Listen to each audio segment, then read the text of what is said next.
Nous retrouvons donc Pasteur Edo Komié Adama Adjuranou. Pour la suite de l'émission, on va parler du Sahel. Macron veut consulter trois chefs d'État. Ces trois chefs d'État sont le Tchadien Mahamat Déby Itno, le Mauritanien Mohamed Ould Ghazouani et le Nigérien Mohamed Bazoum. L'objectif sans doute, Adam Adjuranou, c'est comment définir, orienter peut-être les deux forces Takuba et Barkhane dans le Sahel. Oui, et à partir du moment aujourd'hui, il n'est de nouveau pour personne que la France est dans une très mauvaise posture avec le Mali et les pics en ce sens-là sont légion chaque jour que Dieu fait. Et je pense que après le départ de la force danoise du Mali et également le contingent danois, et d'autres d'ailleurs même qui s'annoncent à pouvoir donc partir. Et ça a été également le vœu du Mali pour que ces gens-là, qu'il faut redéfinir les objectifs nouveaux qu'il faut donc assigner, liés donc à la cartographie actuelle de cette force-là, étant donné que, en tout cas, les pays actuels affectés par le terrorisme ne sont pas logés dans le même enseigne.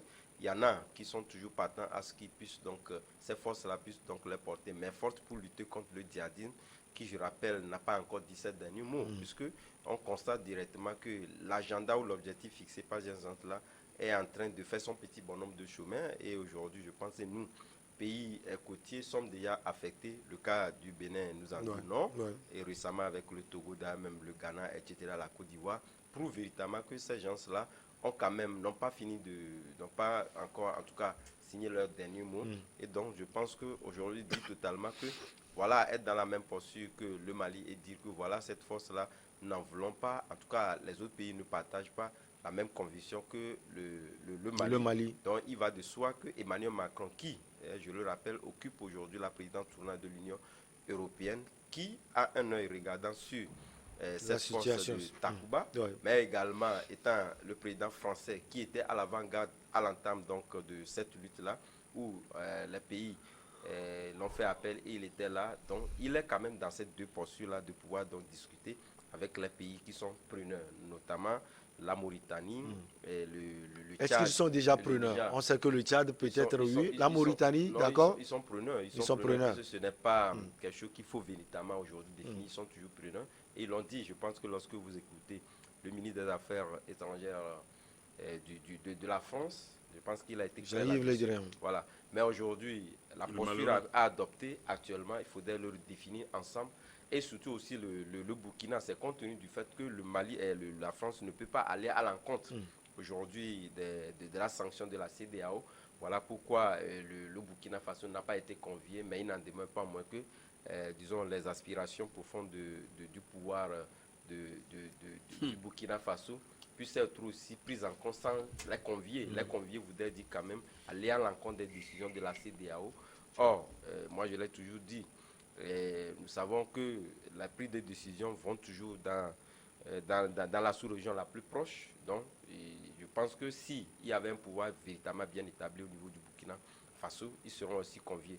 Donc, redéfinir encore le schéma d'intervention de cette force-là, où Emmanuel Macron avait eu du fil à retordre à pouvoir d'abord rassembler les pays de l'Union européenne, à pouvoir donc se retrouver dans cette force-là. Il faudrait véritablement qu'on puisse encore disons, repositionner ces forces-là pour mieux contrer l'avancée du djihadisme vers les pays côtiers. Et je le rappelle, il n'y a pas que ces pays-là. Il y a aussi la France, vous l'aviez déjà dit. Voilà, il y a aussi la France qui est aujourd'hui, parce que ce dont la France ne veut pas aujourd'hui, ne veut le voir là-dessus, c'est pour faire en sorte, je pense que lorsque vous écoutez les analyses aujourd'hui, beaucoup l'ont dit, de toutes les façons, je crois l'avoir dit la semaine dernière ici, la force, que ce soit Takuba ou Barkhane, n'est pas seulement dans le Sahel pour le Mali, comme on veut nous le faire croire.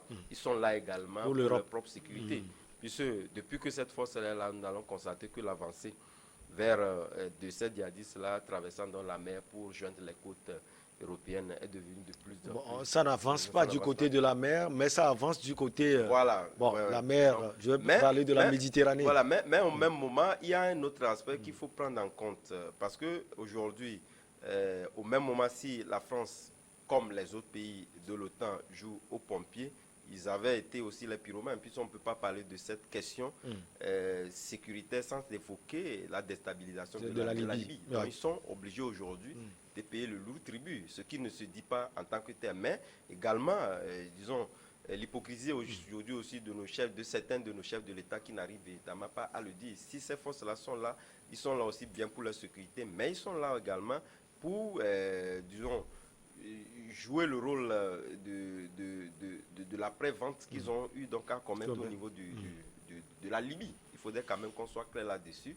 Et ceux-là, ils sont contraints de pouvoir donc jouer le jeu pour équilibrer en tout cas les regards et faire en sorte que ramener la paix comme elle était d'antan au moment de Kadhafi, sans quoi ils porteront toujours ce fardeau-là de la responsabilité de cette crise sécuritaire, mais également de la déstabilisation de la Libye, qui exacerbe en réalité donc cette question sécuritaire que nous connaissons au Sahel et qui s'avance lentement mais sûrement vers les pays côtiers.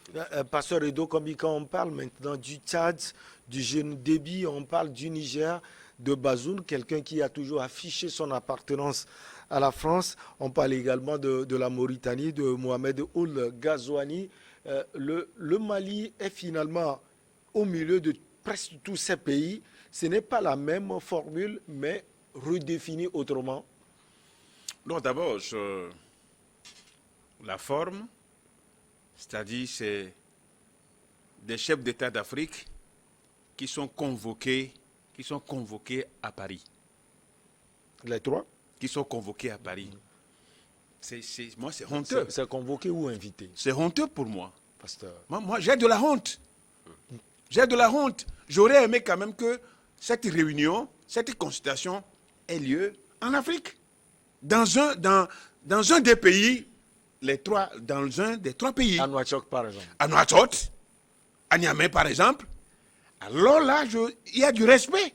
Parce que 1 contre 3, regardez, 1 contre 3. C'est contre? Aujourd'hui, est-ce que c'est... Non, moi je dis, non, oui. La question n'est pas une question de rivalité. Non, voilà. Je dis, comprenez-moi. Un chef d'État qui convoque les trois. Et d'ailleurs, ce n'est pas facile. Ce n'est pas facile.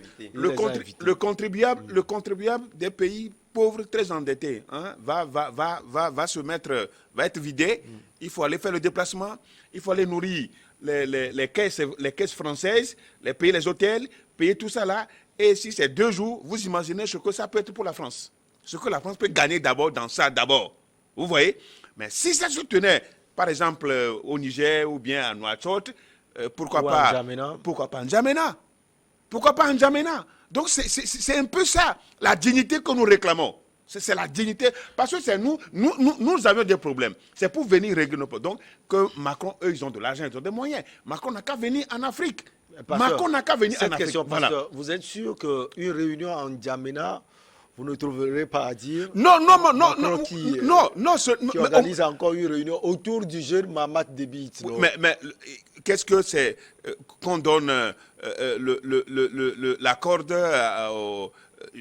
je veux bien m'exprimer, hein, c'est un adage de chez nous, mais que Macron vienne à N'Djamena, que le jeune aille en France, c'est la même chose. Bonnet bleu. C'est pourquoi il a décidé qu'il vienne en France. C'est la même chose. Mais nous aurions aimé par respect que Macron se déplace pour venir en Afrique. C'est la honte. Pour nous, c'est la honte.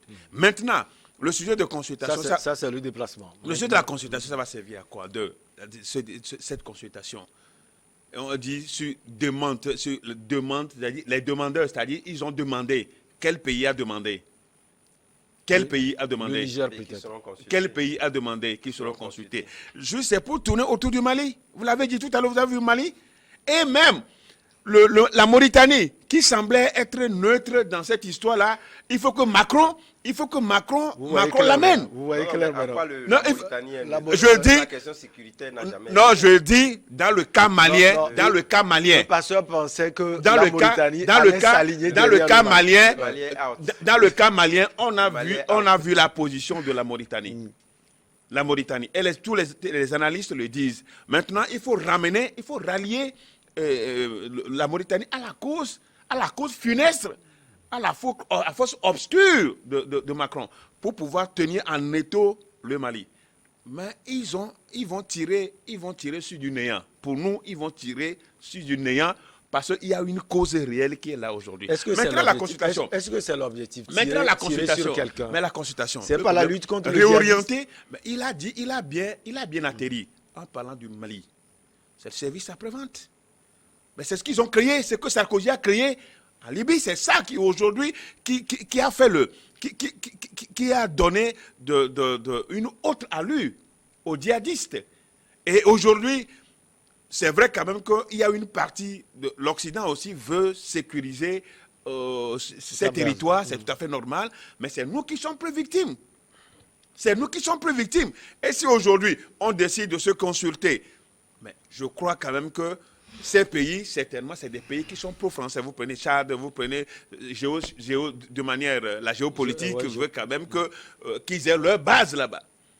Et je ne suis pas en train de voir le président nigérien refuser cela, ni le Tchadien, ni le Tchadien qui a été intronisé, par Macron. Donc il n'y a pas de. Vous voulez dire que peut-être le dur, c'est Ould Ghazouani? Il n'y a pas match. Oui, mais peut-être c'est lui. C'est lui qui est entré dans la danse, on ne sait pas comment. On ne sait pas ce qui s'est passé pour qu'il puisse entrer dans la danse. Parce que la Mauritanie, au fait, jusque-là, non, la Mauritanie. Est-ce qu'on rentre dans une Sahel est composé de quelques Je dis, jusque-là, la Mauritanie, est-ce que la Mauritanie a été attaquée même? Jusque-là, vous avez suivi les attaques djihadistes. On peut être attaqué. Je sais, mais il faut prévenir. Je suis d'accord qu'il faut prévenir. Mais qu'est-ce qui fait courir la France parce que le Mali ne veut pas d'elle? Il faut coûte que coûte aller au Niger. Il faut aller. Vous avez parlé de Burkina. Donc vous comprenez. C'est la sécurité qui l'a fait courir. Vous comprenez mal le peuple burkinabé par rapport à ceux qui sont au pouvoir. À ceux qui sont au pouvoir. Et du coup, j'estime quand même que le Niger veut servir, veut être le bastion des forces, une base militaire. Hein, finalement, on est en train de voir si c'est une base militaire que Macron veut installer au Niger pour continuer par soutenir ce qui est insoutenable. Mais du coup, nous, en Afrique, il nous revient maintenant. C'est notre tour de savoir ce que nous cherchons. Mais ceux qui sont au pouvoir, malheureusement, pour eux, comment garder le pouvoir? Parce que... Comme la junte. Quand vous prenez le Niger... Comme la junte, non, pas ça. Le Niger, ça tourne mal au Niger ces derniers temps. Donc, Bazoum va accepter une base militaire chez lui pour qu'en cas de Kessia, on puisse le sauver. C'est de ça qu'il s'agit. Ce n'est pas seulement lutter contre le djihadisme, mais il veut qu'il y ait des bases françaises. Et il y a une base française pour pouvoir, en cas de Kessia, pour pouvoir sauver son pouvoir. C'est ça. Donc, ils n'ont qu'à assumer le bordel qu'ils ont foutu en Libye. Et c'est ce qu'ils veulent faire peut-être. Adam Madjornou, même question à vous. Quand on voit la situation géographique de ces pays, finalement le Tchad, le Niger, la Mauritanie, peut-être que quelqu'un dira, comme Passeur Edo, c'est contre le Mali. Non, rien n'est contre le Mali. Vous savez, je pense qu'il faut aborder cette question-là loin des passions. C'est une question assez stratégique. Et lorsque vous remontez le temps, vous trouverez opportun que cette consultation puisse avoir le pour redéfini, parce qu'il y avait un agenda qui était donc établi, et cet agenda-là avait pris en compte, disons, la force Takuba et ses lieux d'intervention, etc.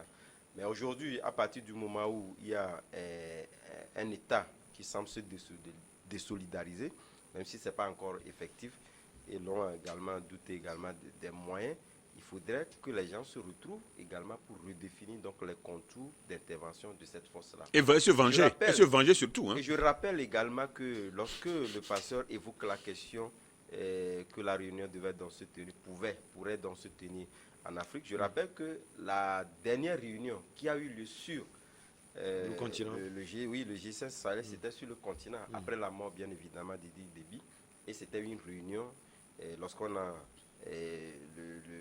Mahamat a pris le pouvoir, il fallait donc se réunir. Donc ces 5 États ils sont réunis pour définir donc le calendrier et sa gestion. Donc aujourd'hui, je l'ai dit, c'est à l'orée donc du sommet Union africaine et Union européenne que Emmanuel Macron estime que dans ce sommet-là, c'était la même chose qui s'était donc produit avec le sommet de la CEDEAO. Il faut profiter des opportunités. Au même moment, nous savons qu'aujourd'hui, lorsque nous prenons le G5 Sahel, majoritairement dans le G5 Sahel, il n'y a que les pays de l'Afrique de l'Ouest. Et on sait aujourd'hui la position de l'Afrique de l'Ouest par rapport à l'Union africaine dont il dirige d'ailleurs même. Et cette question, lorsqu'il a évoqué, va être toujours échangée avec le président Macky Sall qui dirige aujourd'hui l'Union africaine, puisque de toutes les façons, aujourd'hui, cette question ne peut pas être abordée. Et ça a été d'ailleurs même une réclamation des pays qui avaient même voulu que le G5 Sahel puisse donc s'étendre sur certains pays côtiers, notamment le Togo, le Ghana, d'autres pays également. Et c'est aujourd'hui, lorsqu'ils vont redéfinir et trouver véritablement que c'est important qu'on puisse donc l'étendre à partir du moment où le Mali. Et aujourd'hui, la question malienne, elle est gérée par la CEDEAO. De toutes les façons, et avec la promiscuité que nous avons au niveau des instances de prise de décision liées donc à la répartition sous-régionale, la CEDEAO, tout comme l'Union africaine, ne peut pas être en marge de cette question sécuritaire liée donc à la consultation de ces trois-là. Mais cette consultation ne va pas à l'encontre des desiderata aujourd'hui de l'Union africaine, dont Macky Sall aura évidemment donc à répondre. Il faudrait que cette question puisse être tranchée au niveau de ces trois chefs d'État et que cela soit porté au plus haut niveau, notamment au niveau de l'Union africaine, qui est aujourd'hui le maillon fort de cette prise de décision-là. C'est en cela que je dis que cette question ne doit pas être une question de passion liée donc au Mali, qui aujourd'hui, moi, je me dis, ce pouvoir, c'est vers la dignité, réclamer la frappe dernière. Vous avez vu, j'ai été clair là-dessus. Quel que soit, même si nous sommes demandeurs d'une quelconque, il faudrait que cette dignité-là réclamée par le Mali puisse être concédée. Et ça, on est clair là-dessus. Mais au même moment, vous faites la différence entre certaines choses. Oui, oui, mais aujourd'hui, la posture que prend aujourd'hui cette junte-là, illégitime et illégale, parce qu'il faut le dire, de toutes les façons. Vous reprenez les termes de Jean-Yves J'aurais bien voulu que nous ayons, et le Tchad, un pouvoir. C'est légal au Tchad. C'est légitime au Tchad. Dans cette décision, que serait vraiment que vous invitez, que Macron invite à Paris. Donc, pour dire il s'en fout de nous là. Que cette décision, que nous ne puissions pas donc dire voilà, que cela se tient à partir du moment où tous les dirigeants pratiquement vont se retrouver en France. Et cette question également serait à l'ordre du jour de la grande réunion qui va réunir tous ces États-là, parce que nous l'avons dit, la question sécuritaire ne peut pas être aujourd'hui abordée dans l'isolationnisme. Il faudrait que cela puisse prendre en compte un certain nombre de dimensions. Ce dimensionnement a beaucoup de pays. Vous avez vu avec Patrice Talon qui court de gauche à droite, lui qui a pris tout son temps de se faire représenter pendant toutes les réunions que ces instances organisent. C'est lui aujourd'hui qui fait la cour à tous ces pays-là. Donc il a compris l'urgence. Il a compris que... Rentrer dans la danse, être à marche, vous ne savez ni le jour. Non, c'est tout ça. Ouais, c'est tout ça. On vous envoie les djihadistes pour que vous puissiez rentrer dans la danse. Est-ce qu'ils sont envoyés? Je dis, on vous envoie. Je dis, je suis clair. On vous envoie les djihadistes. On a envoyé les djihadistes au Bénin pour que Talon sache que désormais, il doit faire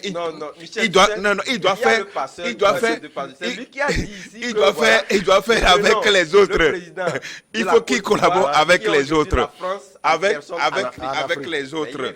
Elle est régulièrement attaquée. Non, mais je dis. La Côte d'Ivoire est attaquée. Oui, la Côte d'Ivoire, c'est comme la France. Je suis d'accord que la Côte d'Ivoire soit attaquée. Donc votre analyse ne tient pas la route. Et quand il est attaqué, mais il reste plus attaché. Il reste plus lié. Mais c'est ça, il reste plus lié. Ouais. Adam, il faut voir la réalité. C'est-à-dire, les Occidentaux ne nous laisseront jamais en paix. Ils vont faire semblant, ils vont prétendument chercher la solution. C'est comme s'ils cherchent la solution. Mais les problèmes, c'est eux qui posent les problèmes. Et ça, nous sommes tous, vous l'avez dit tout à l'heure, que c'est par rapport à ce qui s'est passé en Libye, qui a fait déferler cette vague-là de terroristes et de djihadistes un peu partout aujourd'hui. Ça, nous tous le savons. Même eux-mêmes, ils sont conscients. Bon, donc, la situation... Je peux vous poser cette question. Pourquoi l'Algérie n'est pas consultée? C'est une question comme ça. On ne peut pas consulter l'Algérie. Vous savez, le froid qui est entre Paris et ce sont des cousins, ça va passer. Non, mais bien sûr, mais là, jusqu'au jour d'aujourd'hui, malgré les yeux doux que la France continue de faire à l'Algérie, l'Algérie est restée égale à elle-même. Elle ne cède rien. Jusqu'à quand? Parce qu'on a vu aussi la position de la Mauritanie durant les premières heures. Non, la position, vous savez, on ne peut pas comparer la Mauritanie à l'Algérie. L'Algérie, c'est un pays, qu'on ne le veuille pas, ce n'est pas un pays sous-développé. L'Algérie, c'est un pays développé. Moi, je suis allé à Alger, j'ai vu ce qui... On ne peut pas comparer. On ne peut pas comparer l'Algérie. Sort de... Oui, mais regardez regardez la Mauritanie. La Mauritanie, c'est un pays très pauvre. Hein? Un pays vaste, mais pauvre. Donc, du coup, mais sa position pourra permettre au Mali de pouvoir sauvegarder bon nombre de choses. Et c'est ce qu'on est en train de vouloir lui retirer. Et donc, cette position... Regardez quoi? Est-ce que vous avez, si vous écoutez aujourd'hui les dernières informations, je pense que si la junte là ne met pas la vitesse, c'est la catastrophe. Ouais. Non, quelle vitesse? Pasteur, vous êtes conscient de cela? Le problème est où? J'ai entendu parler de la flambée des prix. J'ai entendu parler de la flambée des prix. Mais écoutez, le Togo est sous sanction? Le Togo est sous sanction? Est-ce que le Togo est sous sanction? Est-ce que les autres pays sont sous sanction? La flambée du prix est générale aujourd'hui. C'est un peu partout, c'est régional. Mais c'est régional. Le Mali peut aller jusqu'au bout. Pour nous, le Mali doit avancer. Vous êtes malien maintenant? Non, ce n'est pas je suis malien. Le Mali doit avancer. Et je pense que toutes les mesures sont prises. Écoutez, les médias internationaux. Prenez les médias internationaux.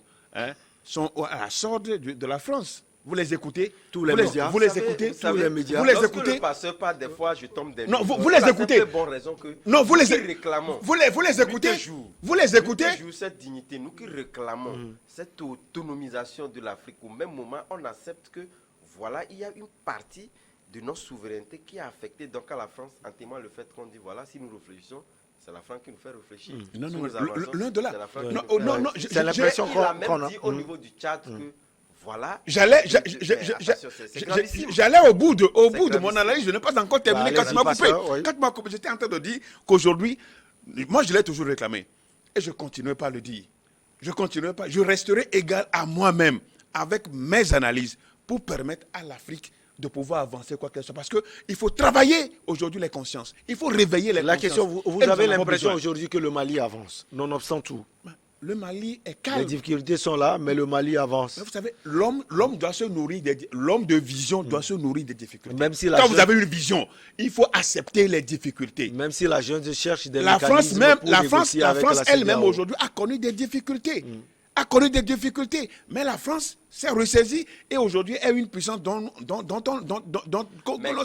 mais je dis, je ne pense que c'est un homme de vie. Oui, Adam. Non, c'est vrai cette difficulté. Non, mais c'est parce que si vous n'acceptez pas créer les difficultés, vous ne pouvez pas avancer.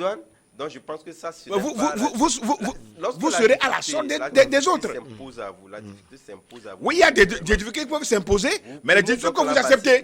Pour s'affranchir donc de cette difficulté, mais lorsque c'est une difficulté qui est créée, pour assouvir seulement la sorte de rester au pouvoir. Parce que ce qu'on demande. L'un de là, ce n'est pas à faire. Alors, Adam, l'importance de cette consultation qui aura lieu, c'est à Paris.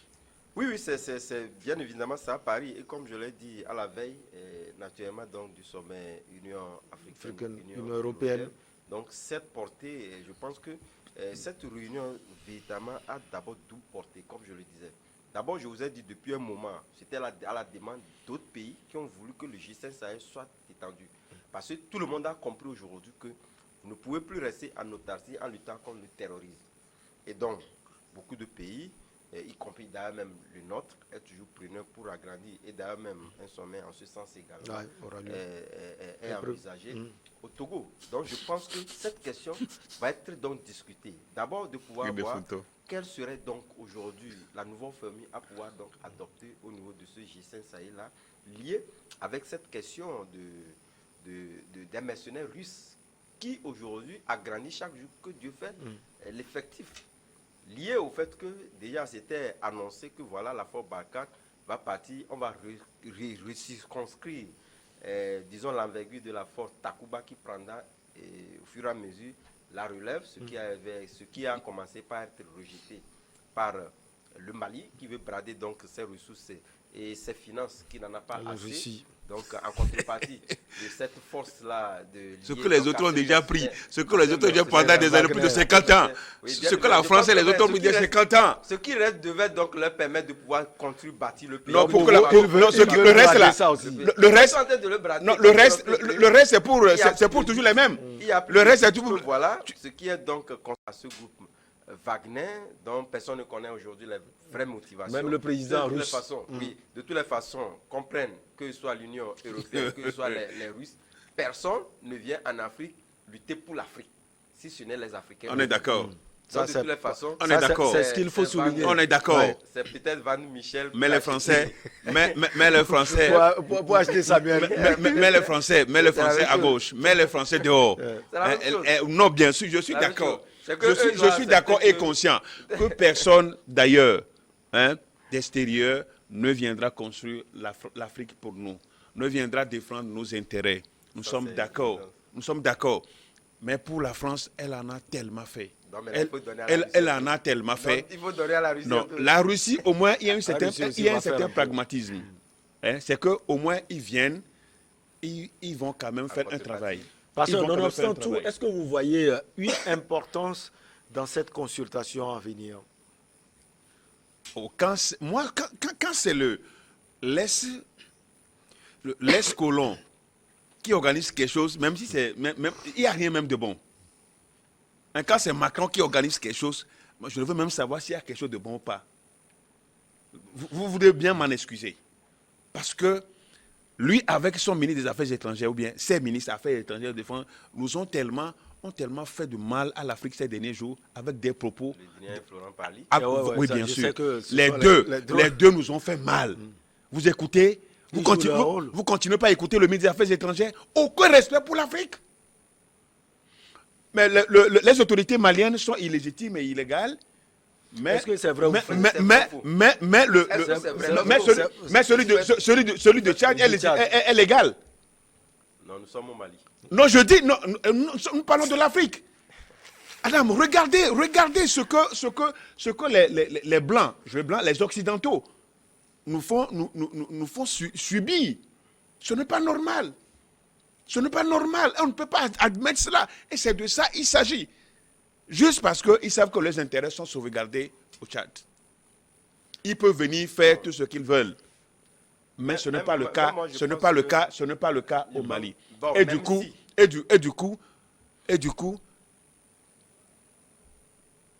les Africains, qu'on le veuille ou pas, sont décidés. Et la France doit réorienter sa politique. Je crois qu'il y a des acteurs politiques qui le disent. Quand vous suivez la campagne, tout le monde même en France. Il faut réorganiser. Les acteurs politiques français. Les acteurs politiques français, que nous ne sommes plus en 1960. Et Adam non plus. Il faut redéfinir. Il faut redéfinir. Même si c'est vous-même, vous menez peut-être une activité que vous constatez au bout de 5-6 ans.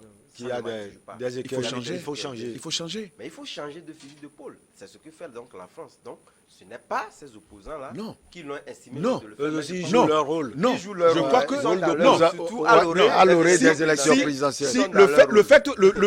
Le virage de la France, c'est dû à la résilience, à la résistance du Mali. C'est parce que le Mali s'est opposé. Non, cette question-là. Non, c'est parce qu'aujourd'hui, le Mali. Il y a près de 2 ans que la France avait annoncé qu'il serait opportun qu'après 10 ans de lutte contre le djihadisme, et ils reconnaissent également aussi les faiblesses. Les Occidentaux pensaient que le boulevard allait être dressé pour eux. Mais en face d'eux, il y a un Mali qui s'oppose, qui résiste, et il faut qu'ils changent. Il faut qu'ils changent, réorientent leur intervention en Afrique. On va marquer la pause pour le journal et on vous retrouve Adam Adjornou et Pasteur Rido Komi pour la suite.